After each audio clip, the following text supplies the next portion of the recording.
Okay, let's just kind of build a little list of what the authors say are some wrong views of sin. I'm just going to highlight a few of them. One of the things, some people believe sin is just really simply electrochemical imbalance, which is not true.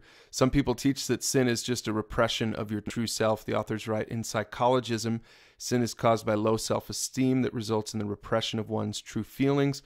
So the answer to sinful behavior from this perspective is not repentance and faith in God for help, but rather love and acceptance of oneself. And I think you probably see that a lot in our culture today. And so we excuse sin, basically. A Christian example of a wrong view of sin, some people believe that conquering sin is just about keeping all the rules. So they become very legalistic about it. Hey, as long as I can keep the rules, the Pharisees were like this. As long as I can keep the rules, I'm good with God. And they don't realize that they're missing the whole relational part of relationship with God. Some Christians believe they can go on sinning since Jesus died for them. So they say, hey, Jesus died, I can sin because it's all under the blood. And so they go on and excuse their sin because of that.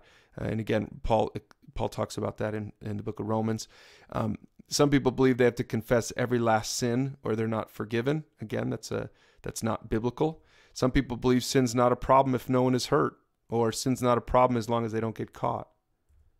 Some people believe, hey, if everyone's doing it, it must not be a sin. The authors write, some think that sin is popular, then it's okay because everyone's doing it. Sometimes a culture even labels a vice as a virtue.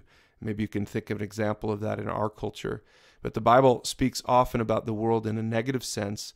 The Bible is saying that the popular majority and their cultures are prone towards sin and therefore are not to replace God and His Word as the standard for holiness and unholiness. And then finally, some people say that sins are the same thing as mistakes, but that's not true. If your kid spills milk, you shouldn't punish your kid for that because that's not a willful choice of disobedience. It's a mistake because nobody's perfect, but that's different. Amoral mistakes are different than immoral sins. So why don't you just hit pause and talk about some of these real quick before we go on to the last video.